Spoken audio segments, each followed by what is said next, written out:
Casa Shakespeare ci ha abituato a conoscere il bardo dell'Avon in lingua originale. Oggi la compagnia dal doppio passaporto culturale presenta al pubblico una nuova sfida, in italiano questa volta, con 12 attrici impegnate a raccontare, ognuna secondo la propria sensibilità, Amleto. Si partirà con un laboratorio, uno studio dell'opera a porte aperte, dove prenderà forma il progetto Amletas.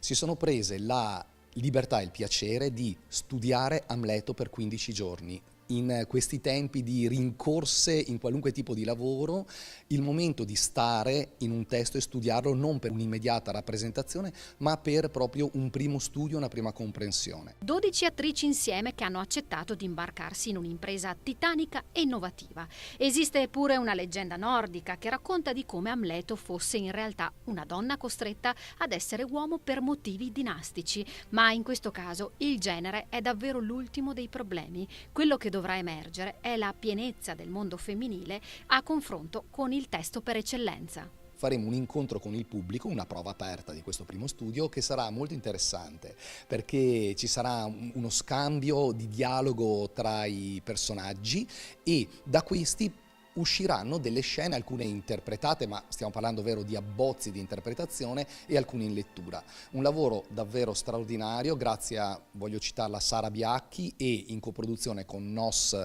Produzioni Teatrali di Roma e Sycamore Tea Company di Roma, naturalmente con Casa Shakespeare. Questo è quello che avverrà al Teatro Satiro in zona Filippini, un primo vero confronto con la storia di un'anima rivoluzionaria. Nei giorni di lavoro verrà inoltre prodotto un cortometraggio di documentazione del backstage che finirà sui tavoli di importanti produttori e svelerà il dietro le quinte di questo Amleto tutto al femminile.